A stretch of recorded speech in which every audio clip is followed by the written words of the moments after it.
তওবা হচ্ছে একজন মুমিনের জীবনের একটি অত্যাবশ্যকীয় অংশ। যে মুমিন হবে তার অন্যায় হতে পারে, বাট অন্যায় হয়ে সে স্থির থাকবে না। গুনাহ হওয়ার সাথে সাথেই সে তওবা করবে। এক সত্তার কাছে আওয়াজ দিয়ে বলেন তো তিনি কে? সো তওবা, it is most important step for a person who intends to walk in the path of religion. যে ব্যক্তি আল্লাহর পথে চলতে চায়, আল্লাহর দ্বীনের পথে চলতে চায়, তার জন্য তওবা হচ্ছে প্রথম ধাপ। আপনি পুরোটা জীবন অন্যায় করেছেন, জুলুম করেছেন, সুদ খেয়েছেন, ঘুষ খেয়েছেন, জেনা করেছেন, দুর্নীতি করেছেন। আপনি যখন জীবন পরিবর্তন করতে চান, the first step is you have to be repent to your Lord whatever you have committed in your past. আগে যা করেছেন এই সব কিছুর জন্য অনুতপ্ত হবেন এক সত্তার কাছে, তিনি কে? So tawbah is the first step if you want to change your life. প্রিয় ভাইরা, আজকে আমরা তওবাকে কিছুটা ইন ডিটেইলস হাইলাইট করব। তবে প্রত্যেকটা কথা হৃদয় থেকে অনুধাবন করে শুনতে হবে। প্রত্যেকটা কথা হৃদয়ের কান দিয়ে শুনতে হবে, অনুধাবন করতে হবে, ফিল করতে হবে। যখন আপনার মাঝে রিয়েলাইজেশন কাজ করবে আপনার গুনাহ নিয়ে, আপনার অন্যায় নিয়ে, পাপ নিয়ে, তখনই আপনার তওবাটা আল্লাহ তাআলার কাছে কবুল হতে পারে। মাথায় রাখবেন, যার তওবা করার সুযোগ হয়েছে, যাকে আল্লাহ তাআলা তওবা করার তৌফিক দিয়েছে, এই তৌফিক দেওয়াই হচ্ছে প্রমাণ যে আল্লাহ তার তওবা কবুল করবে, বিধায় তাকে তৌফিক দিয়েছে। সুবহানাল্লাহ পড়বেন না আপনারা সবাই? আমি ছোট্ট একটা কোটেশন পড়লাম কালকে, ওখানে ছোট্ট করে লেখা ছিল, জাস্ট ছোট্ট একটা মেসেজ শেয়ার করছি। হাসান বসরি নাম আপনারা সবাই শুনছেন না যুবক ভাইরা? আপনারা সবাই, হাসান বসরি से किसी ने पूछा कि अगर कोई बंदा गुनाह करे तो उसका तौबा कबूल हो सकता है? तो उसने जवाब दिया कि तौबा उस वक्त तक इंसान नहीं कर सकता जब तक अल्लाह उसको तौफीक अता ना फरमाए, और जब किसी को तौबा करने की तौफीक दी जाती है तो इस बात में कोई शक नहीं है कि उसकी तौबा कबूल हो जाएगी। सुबहानाल्लाह पढ़বেন না আপনারা? ওনাকে বলা হলো, আচ্ছা বলেন তো, কোনো গুনাহগার বান্দার তওবা কি আল্লাহর কাছে কবুল হতে পারে? এটা কি সম্ভব কবুল হওয়া? উনি বললেন, একজন বান্দা ততক্ষণ পর্যন্ত তওবা করতে পারে না যতক্ষণ পর্যন্ত তার তওবার তৌফিক আল্লাহ তাকে না দেয়। আর যখনই তওবার তৌফিক হয়ে যায়, আল্লাহ আপনাকে সুযোগ দিয়েছে ইস্তেগফার করার, আপনাকে আল্লাহ সুযোগ দিয়েছে তওবা করার, এর মানেই হচ্ছে আল্লাহ আপনার তওবা কবুল করবে, বিধায় আপনাকে সুযোগ দিয়েছে। সুবহানাল্লাহ পড়বেন না আপনারা? আল্লাহু আকবার, কি সুন্দর কথা, কি সুন্দর জবাবটার। এজন্য তওবাকে আমরা ইন ডিটেইলস জানবো আজকে, সকলেই বলেন ইনশাআল্লাহ। প্রিয় যুবক ভাইরা, আমার প্রিয় মা এবং বোনরা যারা আমাকে শুনবেন আগামীতে, একটা কথা মাথায় রাখবেন, আল্লাহ তাআলা মানুষকে সৃষ্টি করেছেন এমনভাবে, মানুষের মাঝে যেমন রয়েছে আকল কিংবা বিবেকের প্রহরা, ঠিক তেমনি ভাবে এক্স্যাক্টলি মানুষের মাঝে রয়েছে নফস কিংবা শয়তানের কুমন্ত্রণা। মানুষ তার জীবনে এন্টায়ার লাইফে যত ভালো কাজ করে, যত সুন্দর কাজ করে, মানুষের উপকার করে, ভালো কাজ করে, সেটা আকল খাটিয়ে করে, বিবেকের জন্য করে। ঠিক তেমনি ভাবে মানুষ তার নফসের পাল্লায় পড়ে, শয়তানের কুমন্ত্রণায় পড়ে গুনাহ করে, পাপ করে। যখনই মানুষ কোনো পাপ করে, তখন শয়তান তার সামনে পাপের কাজগুলোকে সুশোভিত করে উপস্থাপন করে। ফলে পাপগ্রস্ত ব্যক্তি পাপ করতে করতে পাপে সে নেশাগ্রস্ত ব্যক্তির মতো হয়ে যায়। কিন্তু যখন সে after having done those things, এই কাজগুলো করার পরে, when he realized that he has committed something wrong, যে আমি ভুল করে ফেলেছি, and now it is the right time to go back to my Lord, it is the right time to be repent to my Lord, এটা আমার সঠিক সময় রবের কাছে ফিরে যাওয়ার, আমাকে তওবা করতে হবে। আল্লাহ তাআলা বলছেন, বান্দার সমস্ত কাজের মাঝে বান্দা যখন অন্যায় থেকে আমার কাছে ফিরে এসে তওবা করে, আমি তার এই কাজটাকে সবচেয়ে বেশি ভালোবাসি। সুবহানাল্লাহ পড়েন। এজন্য কোরআনে আল্লাহ তাআলা বলেছেন, ইন্নাল্লাহা ইউহিব্বুত তাওয়াবিনা ওয়া ইউহিব্বুল মুতাতাহহিরিন। যেই বান্দা আল্লাহর কাছে তওবা করে ফিরে যায়, তাকে ভালোবাসে একজন, তিনি কে? আবার আল্লাহ রাব্বুল আলামিন সেই বান্দাকেও ভালোবাসেন। ওয়া ইউহিব্বুল মুতাতাহহিরিন, যে বান্দার পবিত্রতা পছন্দ করে তাকে ভালোবাসে একজন, তিনি কে? তাহলে বোঝা গেল যে বান্দা তওবা করে তাকে আল্লাহ তাআলা নিজেই ভালোবাসে। সুবহানাল্লাহ পড়ে সবাই আপনারা। এখন আসেন, what is the importance of তওবা? তওবার প্রয়োজনটা কেন?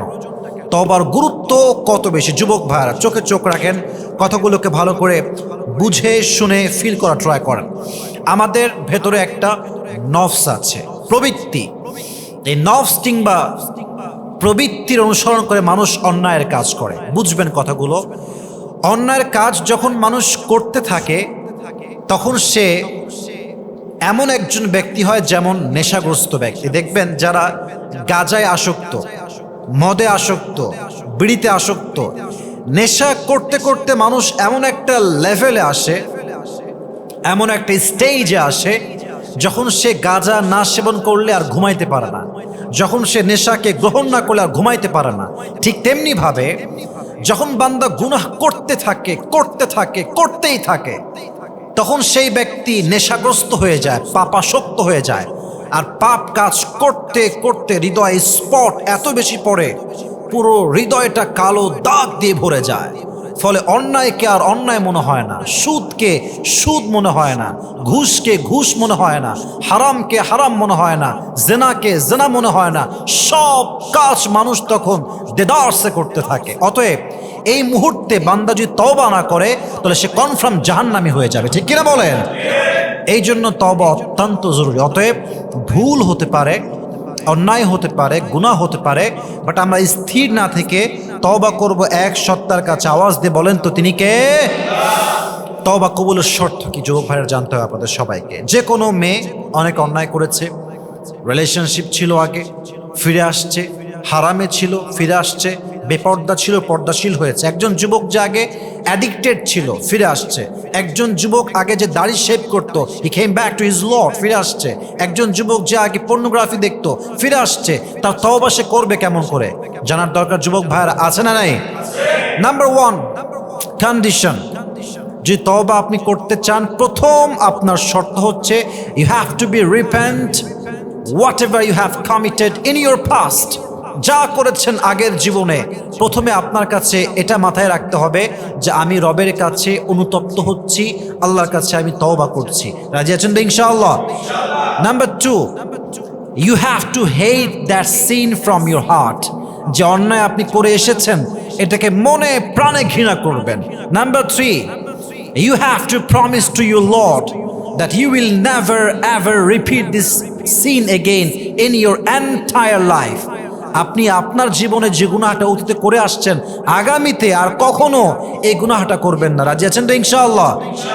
এই শর্তগুলো যে মানবে তার প্রত্যেকটা তওবার স্টেপকে কবুল করে নেবে একজন। আওয়াজ দিয়ে বলেন তো তিনি কে? তবে তওবার ব্যাপারটা হচ্ছে দুইভাবে হিসাব করবেন। এক হচ্ছে বান্দার হক, এক হচ্ছে আল্লাহর হক। আল্লাহর হক, নামাজ পড়েন নাই, রোজা রাখেন নাই, হজ করেন নাই, যাকাত আদায় করেন নাই, তওবা করলে আল্লাহ কবুল করতে পারে। বাট যদি আপনি বান্দার সঙ্গে গুনাহ করেন, অন্যায় করেন, জুলুম করেন, প্রথম শর্ত বান্দার কাছে ক্ষমা চাইতে হবে। কথা কি বোঝা যায় যুবক ভাইরা? বান্দাকে ক্ষমা চাইতে হবে যে ভাই আপনার কাছে ভুল করেছিলাম, ক্ষমা চাই। নাম্বার 1। নাম্বার 2, যদি আপনি তার কোনো হক নষ্ট করেন, কারো সম্পদ লুণ্ঠন করেছেন, কারো জমিকে আত্মসাৎ করেছেন, তাকে তার প্রাপ্য ফিরায় দেওয়া লাগবে। 1, তার কাছে ক্ষমা চাবেন। 2, তার যে প্রাপ্য তাকে ফিরাই দিবেন। তাহলে আপনার তওবাকে পরিপূর্ণ খাঁটি তওবা হিসেবে কবুল করবে একজন। আওয়াজ দিয়ে বলেন তো তিনি কে? এবার বলেন তো যুবক ভাইয়েরা, আমাদের জীবনে জুলুম, অন্যায়, গুনাহ, সুদ, ঘুষ, পর্নোগ্রাফি, যে কোনো গুনাহ, এমন কোনো যুবক কি পৃথিবীতে আছে যে যুবক বলতে পারবে যে আমি আমার পুরো এন্টায়ার লাইফে, পুরো জীবনে একটা গুনাহ করি না? এমন কোন যুবক কি পৃথিবীতে আছে? কেউ নাই। Everyone is a sinner, doesn't matter whether it is big or small. কেউ না কেউ যে কোনো ভাবে, ছোট হোক বড় হোক, একটা না একটা অন্যায় আমরা জীবনে করেছি। And this is the nature of human being on earth. এটাই মানুষের স্বভাব, এটাই মানুষের নেচার। এখন আমি যে হাদিসগুলো আপনাকে বলবো, যে আয়াতগুলো বলবো, যে হাদিসে কুদসিগুলো শেয়ার করব, প্রত্যেকটা আয়াত, প্রত্যেকটা হাদিসে কুদসি আপনাকে আল্লাহর পথে ফিরে আসতে মোটিভেট করবে। সকলেই পড়েন সুবহানাল্লাহ। গুনাহগারের জন্য মোটিভেশন। আজকের ওয়াজটা তাদের জন্য অনেক বেশি এফেক্টিভ হবে যারা আল্লাহর কাছে ফিরে আসতে চায়। আজকের এই ওয়াজ সেই মেয়ের জন্য অনেক বেশি মোটিভেশন হবে যেই মেয়েটা পর্দাশীল হতে চায়। আজকের এই ওয়াজটা তাদের জন্য অনেক বেশি এফেক্টিভ হবে যারা নেশা থেকে ফিরে আসতে চায়। আজকের এই ওয়াজ তাদের জন্য অনেক বেশি কার্যকর হবে যারা হারাম রিলেশনশিপ থেকে ফিরে আসতে চায়। এত সুন্দর সুন্দর কথা হাদিসে আসছে, এক একটা হাদিস শুনলে পরিপূর্ণ আল্লাহর প্রিয় বান্দা হতে মনে চাইবে। সুবহানাল্লাহ পড়েন সবাই। প্রথম হাদিস, এটা হচ্ছে হাদিসে কুদসি, মান তাকাররাবা ইলাইয়া শিবরান তাকাররাবতু ইলাইহি যিরাআন।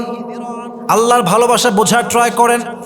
আল্লাহ রাব্বুল আলামিন বলছেন, আমার কোন বান্দা যখন আমার দিকে এক বিঘত অগ্রসর হয়, আমার রহমত তার দিকে এক হাত পরিমাণ অগ্রসর হয়। সুবহানাল্লাহ পড়েন। তুমি এক বিঘত আগাবা, আমার রহমত তোমার দিকে এক হাত আগাবে। ওমান তাকাররাবা ইলাইয়া যিরাআন ইলাইহি বা'আন। আমার যেই বান্দা আমার দিকে এক হাত আগাবে, আমার রহমত তার দিকে দুই হাত আগাবে। সুবহানাল্লাহ। আল্লাহু আকবার। কি সুন্দর হাদিসে কুদসি। ওয়া ইযা আকবালা ইলাইয়া ইয়ামশি আকবালতু ইলাইহি আহরউইল। আমার যেই বান্দা আমার দিকে হেঁটে হেঁটে আসবে, আমার রহমত তার দিকে দৌড়ে দৌড়ে অগ্রসর হয়ে যাবে। সুবহানাল্লাহ। আপনি যখন বান্দা হয়ে আল্লাহকে ডাকেন, আল্লাহ আপনাকে ওয়েলকাম জানায়। ওয়েলকাম, ওয়েলকাম, আসো, তোমাকে মাফ করার জন্য আমি আল্লাহ বসে আছি, তুমি খালি ক্ষমা চাও। ক্ষমা চাইতে দেরি হবে, আমি আল্লাহ ক্ষমা করতে দেরি হবে না। সুবহানাল্লাহ। শয়তান যখন মারদুদ হলো, বিতাড়িত হলো, তখন শয়তান বলল, আল্লাহ আমি তোমাকে চ্যালেঞ্জ দিলাম, দিস ইজ মাই চ্যালেঞ্জ। কি চ্যালেঞ্জ? তোমার পৃথিবীতে যত মানুষ তুমি সৃষ্টি করবে, প্রত্যেকটা মানুষকে আমি ওয়াসওয়াসা দিব, গুনাহ করাবো, জুলুম করাবো, পাপ করাবো, এবং তোমার সমস্ত বান্দাগুলোকে আমি জাহান্নামে নিক্ষেপ করব। আল্লাহ বললেন, চ্যালেঞ্জ ইজ অ্যাকসেপ্টেড, যাও, তোমার চ্যালেঞ্জ গ্রহণ করা হলো। তবে হ্যাঁ, শোনো শয়তান, তোমাকে বলে রাখি, আমার বান্দা যদি তোমার ওয়াসওয়াসায় পড়ে সারা জীবন অন্যায় করে, সারা জীবন জুলুম করে, পাপ করে, আর আমার বান্দা একবার যদি পড়ে আস্তাগফিরুল্লাহ, আমি সঙ্গে সঙ্গে বান্দার জীবনের সমস্ত গুনাহগাতা মাফ করে দিব। পড়েন সুবহানাল্লাহ। I will forgive all the sins of his entire life, whatever he has committed in his past. সে যা করেছে একবার পড়বে, আল্লাহ আমি তোমার কাছে ক্ষমা চাই, আস্তাগফিরুল্লাহ, আল্লাহুম্মা গফিরলি, O Allah forgive me, I seek your forgiveness, at the same time I will forgive him. সে সুবহানাল্লাহ। বান্দা তওবা করার সঙ্গে সঙ্গে তার তওবাকে কবুল করে নেবে। একজন আওয়াজ দিয়ে বলেন তো, তিনি কে? শুধু এতটুকু নয়, দেখেন একটু বুঝবেন যুবক ভাই, আমার চোখে চোখ রাখেন, আল্লাহর সিস্টেমটা বোঝার ট্রাই করেন। আল্লাহ কত দয়াময়। দেখেন, আপনি প্ল্যান করেছেন কালকে আপনি সিনেমা হলে গিয়ে সিনেমা দেখবেন, প্ল্যান, এটাকে আপনি এখনো ইমপ্লিমেন্ট করেন নাই। গুনাহের ইচ্ছা যখন বান্দা করে, গুনাহ যতক্ষণ পর্যন্ত সে না করে, আল্লাহ তার আমল নামায় গুনাহটা লেখেন না। এর বিপরীত দেখেন, বান্দা যখন কোনো ইচ্ছা করে যে কালকে আমি ভালো কাজ করব, অমুক কাজটা, for an example, before you go to sleep, আপনি নিয়ত করেছেন যে আমি আজকে তাহাজ্জুদটা পড়ব, জাস্ট নিয়ত, ইট ইজ জাস্ট ইন্টেনশন, নিয়ত যে আমি পড়বো ইনশাআল্লাহ। আপনি এখনো পড়েন নাই, আপনি নিয়ত যে করেছেন তাতেই আল্লাহ আপনার আমল নামে সওয়াব লিখে দিবেন, শুধু নিয়তের জন্য। আরেকটা আপনাকে পয়েন্ট বোঝায়, ইসলাম কতটা মার্জিত, রব কতটা দয়াময়, কতটা মায়াময় তিনি। শয়তান তুই কি করবি আমার বান্দাকে ওয়াসওয়াসা দিয়ে? আমার বান্দা একটা আমল করবে, আমি আল্লাহ ওই আমলকে ডাবল করে দিব। সুবহানাল্লাহ পড়েন। নবীজি বলছে, আল্লাহ ডাবল করলে আমি খুশি না, আমাকে আরো বাড়ায় দেন আমার উম্মতের জন্য। আল্লাহ বলছে, ঠিক আছে নবী যান, ডাবল না, আপনার যেই বান্দা আমার রাস্তায় এক গুণ আসবে, এক গুণ দিবে, এক গুণ দান করবে, তাকে আমি মান জাআ বিল হাসানা ফালাহু আশরু আমসালিহা, যেই বান্দা এক গুণ দিবে তাকে আমি আল্লাহ 10 গুণ বাড়ায় দান করব। নবীজি বললেন, আমি তাও খুশি না, আমাকে আরো বাড়ায় দেন। এবার আল্লাহ তাআলা বললেন, সাবআ সানাবিলা ফি কুল্লি সুমবুলাতিন মিয়াতু হাব্বা। ও নবী, এবার আপনি শুনেন, আমার খবর শুনে নেন আপনি ভালো করে। আপনার যেই বান্দা আমার রাস্তায় একটা ভালো কাজ করবে, একটা আমল করবে, একটা দান করবে, আমি তাকে 700 গুণ বাড়ায় দান করব।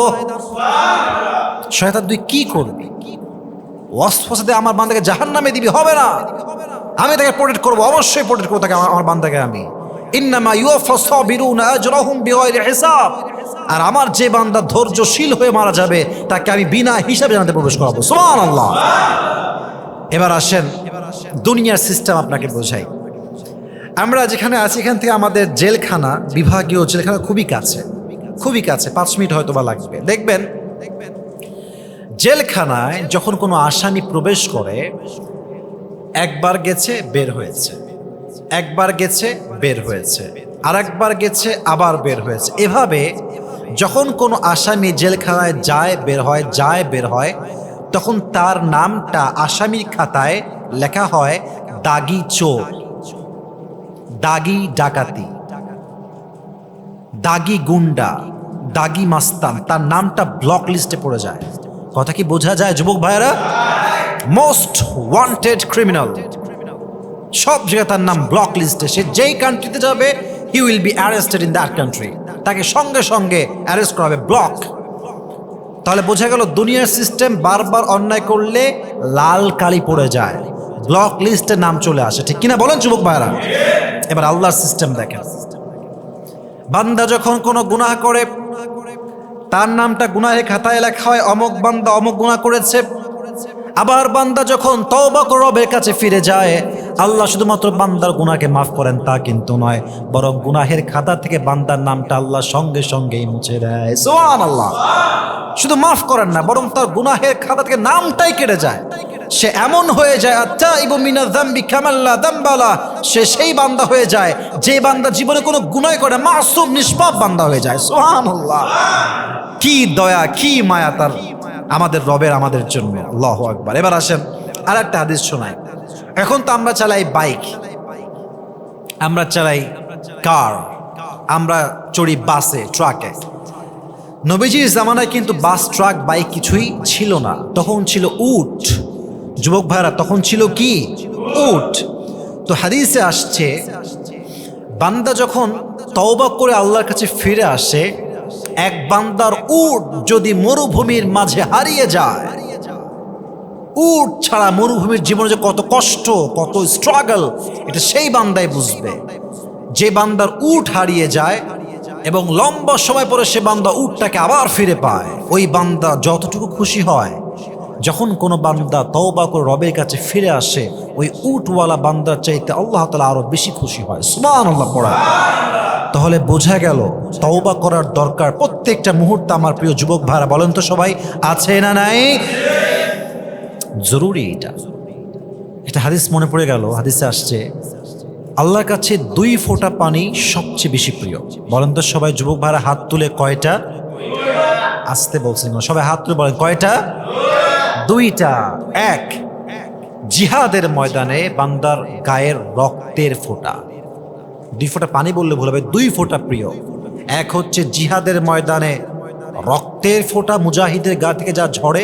2 হচ্ছে অনুতপ্ত বান্দা যখন গুনাহের ভয়ে, অন্যায়ের ভয়ে, জুলুম করেছে অতীতে, এই ভয়ে যখন চোখের পানি 1 ফোঁটা তার নাকের ডগায় আসে, নাকের ডগায় আসার আগেই আল্লাহ তার জীবনের সব গুনাহ মাফ করে দেয়।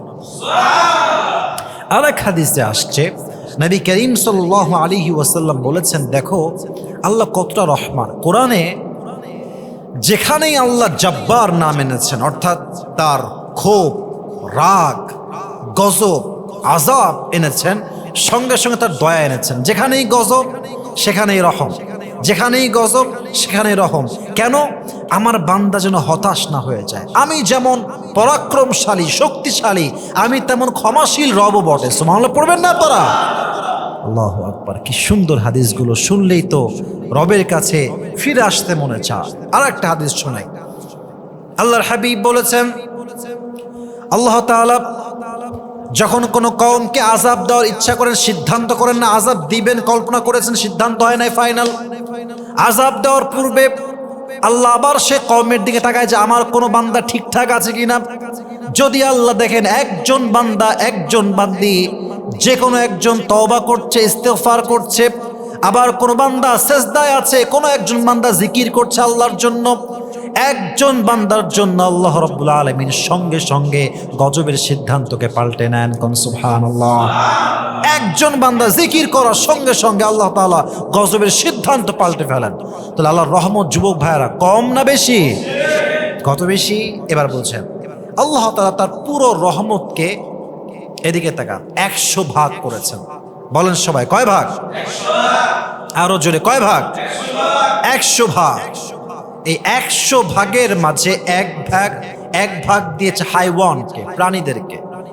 একজন মা তার সন্তানকে ভালোবাসে, সন্তান তার মাকে ভালোবাসে, হুজুর তার ছাত্রকে ভালোবাসে, ছাত্র তার হুজুরকে ভালোবাসে, একজন স্বামী তার স্ত্রীকে ভালোবাসে, স্ত্রী তার স্বামীকে ভালোবাসে, এক ভাই তার বোনকে ভালোবাসে, এক বোন তার ভাইকে ভালোবাসে। এই পৃথিবীর সমস্ত ভালোবাসা, এটা হচ্ছে আল্লাহর রহমতের 100 ভাগের 1 ভাগ।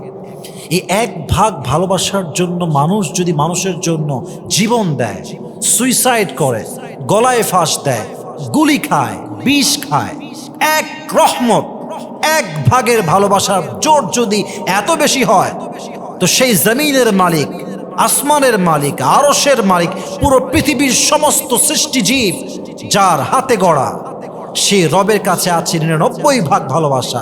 1 ভাগ ভালোবাসার জোর যদি এত বেশি হয় যে মানুষের জীবন দিয়ে দেয়, তো যেই রবের কাছে 99% লাভ, ভালোবাসা, দয়া, মায়া এখনো জমা আছে, তার রহমত, ভালোবাসা কম না বেশি যুবক ভাইরা? অনেক বেশি। এজন্য বান্দা যখন তওবা করে, বান্দা তওবার সঙ্গে সঙ্গে তার তওবাকে কবুল করে নেয়। একজন আওয়াজ দিয়ে বলেন তো তিনি কে? হাদিসে আসছে, নবীজি বলেছেন আল্লাহ রাব্বুল আলামিন সকালবেলা রহমতের হাতকে সম্প্রসারিত করেন। ভালো করে বুঝবেন, সকালবেলা আল্লাহ রাব্বুল আলামিন তার রহমতের হাতকে বিস্তার করেন যাতে করে রাতের গুনাহগাররা ফিরে আসে। আবার আল্লাহ রাব্বুল আলামিন রাতের বেলা রহমতের হাতকে সম্প্রসারণ করেন, যা দিনের বেলা গুনাহ করেছে তার জন্য আমার কাছে ফিরে আসে। বান্দা যখন দিনের বেলা তওবা করে, বান্দা যখন রাতের বেলা তওবা করে, প্রত্যেকটা মুহূর্তে তার তওবাকে কবুল করে নেয়। একজন আওয়াজ দিয়ে বলেন তিনি কে? Until the day of judgement, সূর্য যতক্ষণ পর্যন্ত পশ্চিম দিগন্তে উদিত না হচ্ছে, কিয়ামত পর্যন্ত প্রত্যেকটা মুহূর্তে আল্লাহ তাআলা তার রহমতের হাতকে পুরো দুনিয়াব্যাপী বিস্তার করে রাখবেন। পড়ুন সুবহানাল্লাহ। শেষ আয়াত, এই আয়াতটা বলে আমি তাওবার 8 স্টেপে যাব। আয়াতটা সবচেয়ে মোটিভেশনাল আয়াত। কোরআনে আল্লাহ তাআলা বলেছেন, কুল ইয়া ইবাদিয়াল্লাযীনা আসরাফু আলা আনফুসিহিম লা তাকনাতু মির রাহমাতিল্লাহ। হে আমার বান্দারা, যারা জুলুম করেছে নফসের উপরে, লা তাকনাতু Mir রাহমাতিল্লাহ, never lose hope from the mercy of your Lord, never be upset and never be frustrated, হতাশ হয়ে যেও না। এখানে একটা কথা বোঝার ট্রাই করেন যুবক ভাইরা, ইয়া ইবাদি, আল্লাহ বলেন না ইয়া আইয়ুহাল্লাযীনা আমানু, আল্লাহ বলেন না ইয়া আইয়ুহান নাসুত্তাকু, আল্লাহ বলেন না ইয়া আইয়ুহান নাস, না, ইয়া আইয়ুহা কুল ইয়া ইবাদিয়াল্লাযীনা আমানু, হে আমার বান্দারা। এখানে মুসলিম হতে পারে, নন মুসলিম হতে পারে, একজন খ্রিস্টান হতে পারে, ইহুদি হতে পারে, একজন মুশরিক হতে পারে, মুরতাদ হতে পারে, একজন নাস্তিক হতে পারে। ইয়া ইবাদি, আমার বান্দা, যাই হোক, যত গুনাহ করেছো হতাশ হয়ে যেও না। একবার অনুতপ্ত হও, একবার আস্তাগফিরুল্লাহ পড়ে একবার আমার কাছে ফিরে আসো। তুমি আসার সঙ্গে সঙ্গে আমি আল্লাহ তাআলা তোমাকে পরিপূর্ণ খাঁটি বান্দা হিসেবে কবুল করব। সুবহানাল্লাহ। হাদিসে কুদসিতে আসছে, এই যে জমিনে আমরা বসে আছি, জমিনটা, এই যে জমিনটা প্রত্যেক দিন আল্লাহকে বলে, আল্লাহ আমাকে তুমি পারমিশন দাও, একটা অনুমতি তোমার চাই। তুমি অনুমতি দেওয়ার সঙ্গে সঙ্গে তোমার জেনাকার, ঘুষখোর, সুদখোর, দুর্নীতিবাজ সবাইকে এক ধসানিতে, সবাইকে মাটির নিচে মিশিয়ে মেছাকার করবে। এই আসমান সবসময় আল্লাহর কাছে পারমিশন চায়, আল্লাহ একটা পারমিশন দাও, পুরো আসমান ফেটে পড়বে, পুরো দুনিয়াটা ধ্বংস হয়ে যাবে। পাহাড়গুলো পারমিশন চায়, আল্লাহ একবার পারমিশন দাও, 2 পাশের পাহাড়ের চাপ দিয়ে প্রত্যেকটা মাখলুককে ধ্বংস করে দেব। প্রত্যেক দিন সমুদ্রের গভীর পানি পারমিশন চাই, আল্লাহ আমাকে একটাবার অনুমতি দাও, সমুদ্রের দুই পাশের পানিতে তোমার সমস্ত গুনাহগারকে ডুবাই মেরে ফেলবো, সবসময় পারমিশন চায়। কিন্তু যে রবের আমরা নাফরমান, যে রবকে আমরা ভুলে গেছি, তিনি কি বলছে একটু ভালো করে বুঝবেন। তিনি বলছেন, খবরদার খবরদার, একটা কথাও তোমরা বলবা না, এটা আমার বান্দা। দেখেন, আমি আমার মা কথা বলছি, হঠাৎ করে একজন থার্ড পার্সন আসলো, কি হয়েছে আপনাদের? আমার মা কি বলবে, এই যাও যাও যাও, এটা আমার কথা, আমার ছেলে কথা, তোমাকে আমি কেন বলবো, বের হয়ে যাও, আমাদের মাঝে নাক গলাও না, আমাদের মাঝে এন্টারফেয়ার করো না। আল্লাহ বলছে, এই ফেরেশতা, এই জমিন, এই আসমান, এই সমুদ্র, চুপ, এটা আমার কথা, আমার বান্দার কথা। ইন কানা আবদুকুম ফাশানুকুম বিহ ওয়া ইন কানা আবদি ফামিন্নি ওয়া ইলাইয়া আবদি, এটা আমার কথা, আমার বান্দার কথা, এটা আমাদের পার্সোনাল ম্যাটার। খবরদার নাক গলানো, যদি তোমার বান্দা হয়, যে তোমার ইনসান হয়, তোমার মাখলুক হয়, যাও।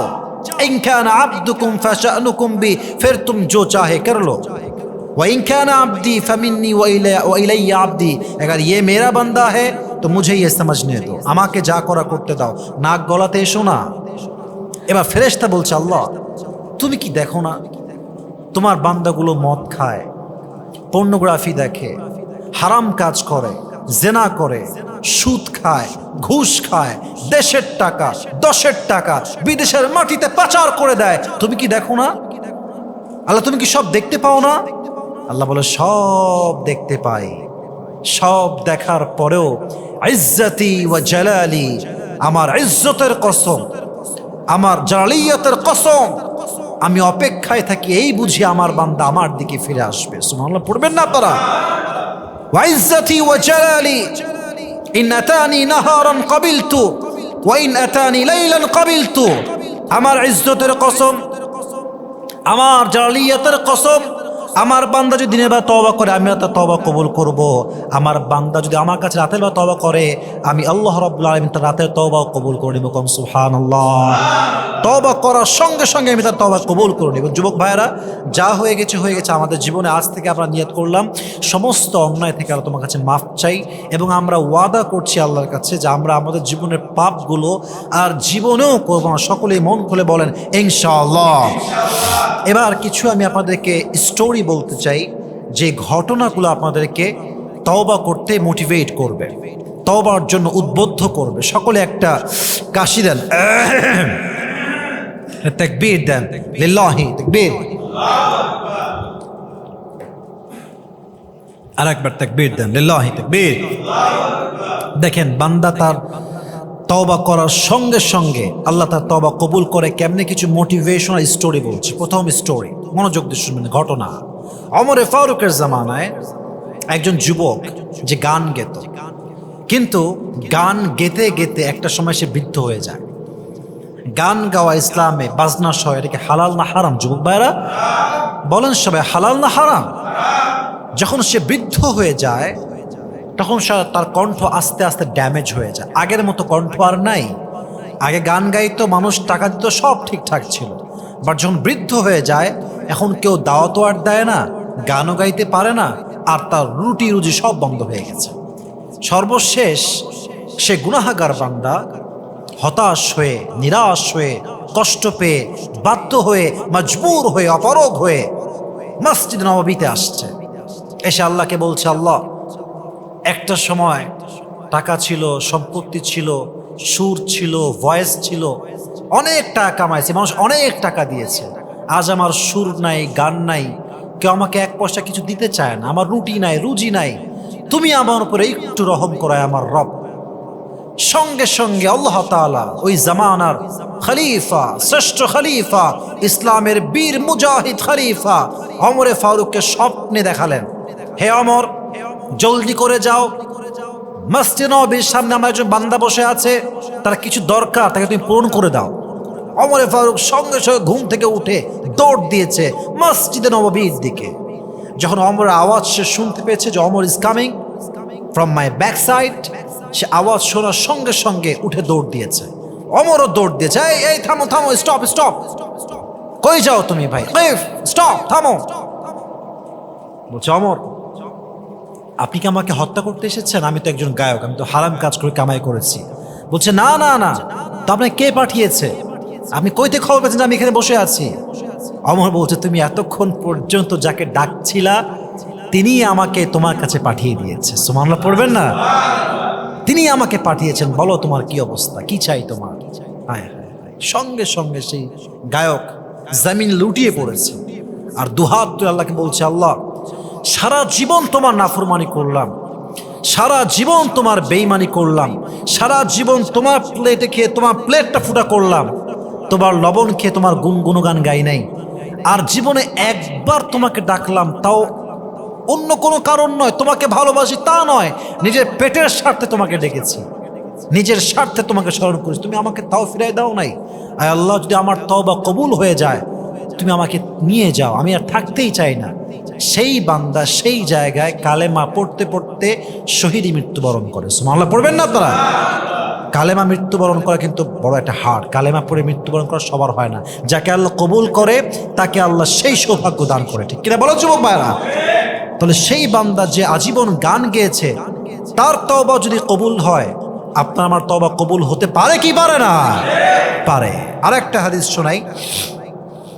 আচ্ছা, আমি একটা ঘটনা আগে বলতে চাই। এটার আগে আপনার সবাই আমার তারিক জামিলের নাম শুনেছেন? তারিক জামিল, আমি প্রায় তার নাম বলি। উনি সেই দিন একটা ঘটনা বলছিলেন যে, আমি এটা প্রায় আমার লেকচারেও বলেছি যে একজন যুবক ছিল মুসা আলাইহিস সালাতু ওয়াস সালামের জামানায়, যাকে সেই যুগের সমস্ত মানুষ ঐক্যবদ্ধ হয়ে বের করে দিয়েছে সে সবচেয়ে টাউট, বাটপা, চোর, জালেম, শয়তান, ডাকাত, সব অন্যায় সে করে। পুরো এলাকার মানুষকে সে অস্থির করে ফেলেছে। পুরো এলাকার মানুষ তাকে ধরে বাহিরে জঙ্গলে ফেলে দিয়ে আসছে। যখন 3 দিন 4 দিন 5 দিন পার হয়ে গেছে, খাবার দাবার সব শেষ, তখন সে বুঝে গিয়েছে জঙ্গলে আমাকে বাঁচাবার মতো কেউ নাই, আমাকে খাবার মতো খাওয়ানোর মতো কেউ নাই। সর্বশেষ সে আল্লাহর দিকে তাকিয়ে বলছে, আল্লাহ সারা জীবন শুনেছি আল্লাহ নামে একজন আছেন যিনি সবাইকে খেয়াল রাখেন, আল্লাহ সবাই আমাকে ছেড়ে দিয়েছে, তুমি আমাকে ছেড়ে দিও না। এই কথা বলেছে, সঙ্গে সঙ্গে মারা গিয়েছে। মুসা আলাইহিস সালাতু ওয়াস সালাম স্বপ্নে দেখছেন যে কোনো একজন বান্দা, অথবা আল্লাহ তাকে বলেছেন কথা, যেহেতু আল্লাহর সঙ্গে মুসার কথা হতো, ওয়াকাল্লামাল্লাহু মুসা তাকলিমা, দুইটা কথাই আসছে। কেউ বলে স্বপ্নে দেখেছে, কেউ বলে আল্লাহ নিজে কথা বলেছে। তো আল্লাহ বলছেন, মুসা শোনো, আমার একজন প্রিয় বান্দা যে অমুক জঙ্গলে মৃত্যুবরণ করেছে, তাকে সুন্দর করে দাফন কাফন করে জানাজার ব্যবস্থা করো। দৌড়ে গিয়েছে মুসা আলাইহিস সালাতু ওয়াস সালাম এবং তার সমস্ত বনী ইসরায়েলের মানুষগুলো। কোথায় সেই যুবক? কে সেই যুবক যে জঙ্গলে মারা গিয়েছে? আল্লাহ নিজে পাঠিয়েছে খবরটা। তাকে যখন উঠিয়েছে দেখছি তো সেই যুবক, যেই যুবককে আমরা বের করে দিয়েছি তার অন্যায়ের জন্য, জুলুমের জন্য। এবার মুসা বলছে, আল্লাহ সবাই বলছে এই যুবক সেই যুবক যে যুবককে তারা বের করে দিয়েছে, আর তুমি বলছো তোমার প্রিয় বান্দা? এটা কেমনে সম্ভব? How come it possible? এটা কেমনে সম্ভব আল্লাহ? তো তারিক জামিল বললেন এই ঘটনা বলতে গিয়ে যে আল্লাহ বলছে, মুসা ये बंदा वैसा ही था जैसे कि ये लोग कह रहे हैं, ये वही इंसान है, लेकिन जब उसको खबर आया कि अल्लाह के सिवा कोई उसका अपना नहीं है, वो दाएं भी देखा, बाएं देखा, सामने देखा, पीछे देखा, फिर वो बेबस होकर मुझे पुकारने लगा। फिर मैंने सोचा जिसको हर किसी ने छोड़ दिया मैं भी उसे कैसे छोड़ दूं, ये मेरी रहमत को गवारा नहीं है। আমি ভাবলাম যেই বান্দাকে সবাই ভুলে গিয়েছে, যাকে সবাই ছেড়ে দিয়েছে এবং সে আমার দিকে তাকায় আছে, আমি তাকে রহম করব, আমি আল্লাহ রহমত আজ উথলাই পড়ে গেছে। সুবহানাল্লাহ পড়ে সবাই আপনারা। আমি সহ্য করতে পারি না, আমার রহমত তার জন্য উথলে পড়েছে, আমি তাকে মাফ করেছি। মুসা যাও, জানাজা পড়াও, দাফন কাফন করো। একজন ইমানদার মুসলিমের কবর যেমন হবে তাকেও তোমার তেমনভাবে কবরস্থ করো। পড়েন সুবহানাল্লাহ। তাহলে এই যুবক, যে যুবক সারাটা জীবন অন্যায় করেছে, জুলুম করেছে, তার গুনাহ যদি আল্লাহ মাফ করতে পারে, আপনার আমার গুনাহ আল্লাহ মাফ করতে পারে কি পারে না? সর্বশেষ একটা ঘটনা, অনেক ঘটনা বলার মতো আছে, বাট আজকে সব বলবো না, আরেকটা বলছি। মুসা আলাইহিস সালাতু ওয়াস সালামের জামানায় একবার কাহাত আসলো, এটাকে বলি আমরা খরা। বৃষ্টি হয় না, একদম রোদ আর রোদ, ফসল হয় না, অবস্থা খুবই খারাপ, ক্ষেত খামারের অবস্থা খুব খারাপ, জমিনগুলো একদম শক্ত হয়ে গেছে। এবার মূসা আলাইহিস সালাতু ওয়াস সালাম সালাতুল ইস্তিসকা পড়ার জন্য সবাইকে ডাকলেন, দোয়া করছে, আল্লাহ বৃষ্টি দাও, বৃষ্টি দাও, বৃষ্টি দাও। আল্লাহ বললেন, মূসা তোমার এই মজলিসে এমন একজন যুবক আছে যে 40 বছর আমাকে ডাকে নাই। নাউজুবিল্লাহ পড়বেন না আপনারা সবাই? 40 বছর আমাকে ডাকে নাই, একটা মুহূর্তে আমাকে স্মরণ করে নাই। যতক্ষণ পর্যন্ত সেই বান্দা এখান থেকে বের না হবে, আমি তোমাদের কারো দোয়াকে কবুল করব না। এবার মূসা আলাইহিস সালাম দাঁড়িয়ে গেলেন, ডাক দিয়ে বললেন, শোনো আমার যুবক ভাইয়ারা, হে আমার বনী ইসরায়েলের ভাইয়ারা, একজন যুবক, যে যুবক 40 বছর তার রবকে এক মুহূর্তের জন্য স্মরণ করে না, সে বের হয়ে যাও। তোমার মতো গুনাহগারের জন্য আমার রব আমার দোয়া কবুল করছে না, বের হয়ে যাও, গেট আউট ফ্রম হিয়ার, বের হয়ে যাও। যেই বান্দা 40 বছর ডাকে নাই, সে তো বুঝে গিয়েছে আমার কথাই বলা হচ্ছে। সে মনে মনে বলছে, আল্লাহ 40 বছর তোমাকে ডাকি নাই, বড় অন্যায় করে ফেলছি, আল্লাহ তুমি আমারে মাফ করে দাও। যখনই ক্ষমা চাইছে, সঙ্গে সঙ্গে মুষলধারে বৃষ্টি শুরু হয়ে গেছে। এবার মূসা বলছে, আল্লাহ তুমি বললা ওই বান্দা না উঠলে তুমি বৃষ্টি দিবা না, তুমি হঠাৎ বৃষ্টি দিলা কেন? আল্লাহ বলছে, মূসা আমার বান্দা তো আমার কাছে আবার ফিরে আসছে। সুবহানাল্লাহ পড়বেন না তো সবাই? মূসা বলছে, আল্লাহ সেই বান্দাকে আমাকে নাম বলো, সে কোথায় আছে আমাকে দেখায় দাও। আল্লাহ বলছে, মূসা যখন সে আমার নাফরমান ছিল তখন তার নামটা আমি প্রকাশ করি নাই, আর এখন যখন সে আমার প্রিয় হয়ে গিয়েছে, তার অন্যায় আমি রহমান কেমনে মানুষের সামনে প্রকাশ করবো। সুবহানাল্লাহ পড়বেন না আপনারা? কত দয়া, কত মায়া, কত ভালোবাসা! আল্লাহু আকবার, আল্লাহু আকবার। তিনি পবিত্র দোয়াও কবুল করতে পারেন, তিনি সারা জীবন জুলুম করে আসা মানুষের দোয়াও কবুল করতে পারে। আরে পাকিস্তানের top famous singer Junaid Jamshed, তিনি একজন সিঙ্গার ছিলেন, তিনি এমনভাবে তওবা করেছেন, তার তওবা যে কবুল হয়েছে তা নয়, তিনি দিনের দায়ী হয়ে আল্লাহর রাস্তায় যাওয়ার সময় শহীদি মৃত্যু পেয়েছে। সুবহানাল্লাহ পড়বেন না তোরা? আপনাকে আমি কয়টা এক্সাম্পল দিব, কয়টা এক্সাম্পল আপনি বলেন আমাকে? এক্সাম্পলের কোনো অভাব নাই যুবক ভাইরা। এজন্য সারা জীবন আমরা গুনাহ করেছি, অন্যায় করেছি। It is the right time to be repent to Allah. রবের কাছে ফিরে আসতে হবে, আল্লাহর কাছে তওবা করতে হবে। আল্লাহ আমাদেরকে পরিপূর্ণ মন থেকে তওবা করার তৌফিক দান করুন। সকলেই পড়া আমিন। লাস্ট কথা, শেষ কথা, তওবা কবুল হয়েছে কিনা আমরা কেমনে বুঝবো? এটার কিছু নিদর্শন যুবক ভাইরা বলেন তো সবাই, আছে না নাই? এক, তওবা কবুল হওয়ার প্রথম নিদর্শন হচ্ছে তওবার আগের জীবনের চাইতে পরের জীবনটা উত্তম হবে। আমি আবারও রিপিট অ্যাগেন, তওবা কবুল হওয়ার প্রথম আলামত হচ্ছে তওবার পরের জীবন আগের জীবনের চাইতে অধিক গুণে উত্তম হবে, নাম্বার 1। নাম্বার 2, তওবার পরের জীবনে যে কোনো অন্যায় করতে গেলে আপনার হৃদয়ে ভয় কাজ করবে। একজন আওয়াজ দিয়ে বলেন তো, তিনি কে?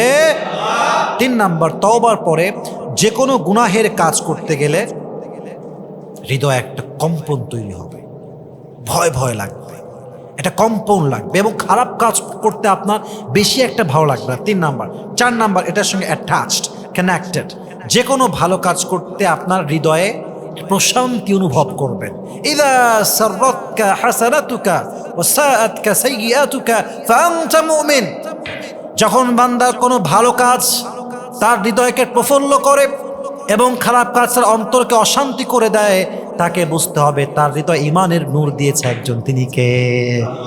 He is the real believer, he is the real মুমিন। সেই হচ্ছে প্রকৃতপক্ষের বিশ্বাসী। অতএব ভালো কাজ ভালো লাগবে, খারাপ কাজ খারাপ লাগবে। 5, তওবার পরের জীবনটা আপনার এমন হবে যেই জীবনে আপনার বন্ধু হবে সুদখোর না, আপনার বন্ধু ঘুষখোর না, আপনার বন্ধু হবে দিনদার, আপনার বন্ধু হবে আলেম, আপনার বন্ধু হবে প্রকৃতপক্ষের আল্লাহওয়ালা যুবক। ঠিক কিনা বলেন?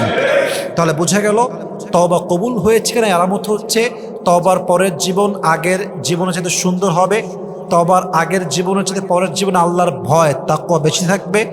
3 নাম্বার, খারাপ কাজ করতে খারাপ লাগবে, ভালো কাজ করতে ভালো লাগবে। এবং 5 নাম্বার, তওবার পরের জীবনে আগের সে নষ্ট বন্ধু যা এখনো গাঁজা খায়, এখনো মদ খায়, এখনো সুদ খায়, সেই বন্ধু থাকবে না, বরং আপনার বন্ধু হবে প্রত্যেকটা দিনদার, পরহেজগার, মুত্তাকি, আল্লাহওয়ালা মানুষ। ঠিক কিনা বলেন? আল্লাহ আমাদেরকে সেই তওবাটা পরিপূর্ণরূপে করে আল্লাহ তাআলার কাছে পরিপূর্ণরূপে ফিরে আসার তৌফিক দান করুক। সকলে আমরা মন খুলে পড়ি আমিন। ওয়া আখির দাওয়ানা আলহামদুলিল্লাহি রাব্বিল আলামিন। আসসালামু আলাইকুম ওয়া রাহমাতুল্লাহি ওয়া বারাকাতুহু।